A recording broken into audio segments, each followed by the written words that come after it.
So we're working on this 2005 Nissan Pathfinder, and as you can see on the right, that's your halogen bulb. And if you go to the driver's side, that is the new T3156 bulbs. So as you can see, it's much brighter than the stock halogens. Okay.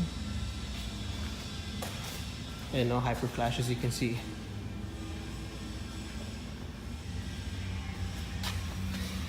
That's your stock halogen in there.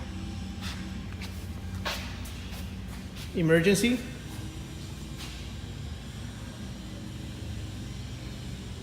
It's a big difference, you know, for sure. People are gonna notice you.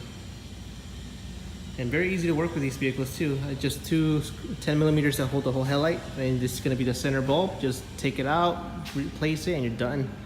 So we might make just a quick video on that, but other than that, it's like super easy. Okay. And that is all for today. Thank you for watching.